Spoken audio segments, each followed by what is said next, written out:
And good evening. There's a good chance you've likely seen reckless driving somewhere in the city. But when it happens in your front yard, it can be startling. And for one Sherman Park resident, it made him feel helpless when the police response took more than an hour and a half. In tonight's Project Drive Safer, the I-Team's Sean Gallagher looks into how police handled reckless driving 911 calls. Just total lawlessness.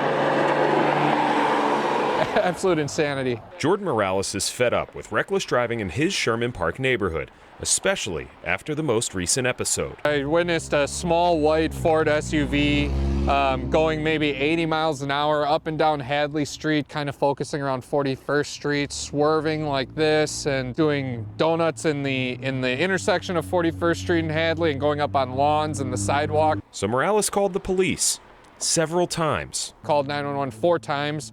Over the course of about an hour and a half. They've basically had free reign of the streets for an hour and a half. Do you feel like you're being held hostage in your own neighborhood? Yeah, in a way. Completely emboldens them, and like you said, they already know that the police aren't showing up to them acting crazy. Milwaukee police declined an interview on this topic, but say in this instance, the information provided by the caller did not meet the criteria for a squad response.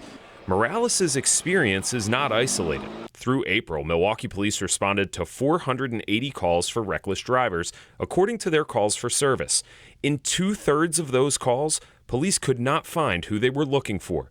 And in just 2 of those calls, citations were given. The police are the ones who you're supposed to be able to call when somebody's acting crazy and doing criminal activity, and that's how an orderly society works. There's got to be somebody that can step in and stop criminal activity, and if we don't have that, then it's just complete chaos and anarchy then at that point. Milwaukee police tells me if they do receive a call about a reckless driver, they'll broadcast that information over all police radios to make a potential stop if they see that vehicle. Now, if there are no squads available, the call will be closed and the traffic safety unit will conduct follow-up if necessary. And if there is enough information, TSU will send a warning letter to the owner of that vehicle. Police say that if you want to be a part of the solution, though, that you need to help them out. We'll have a link on how you can do that at our website at tmj4.com.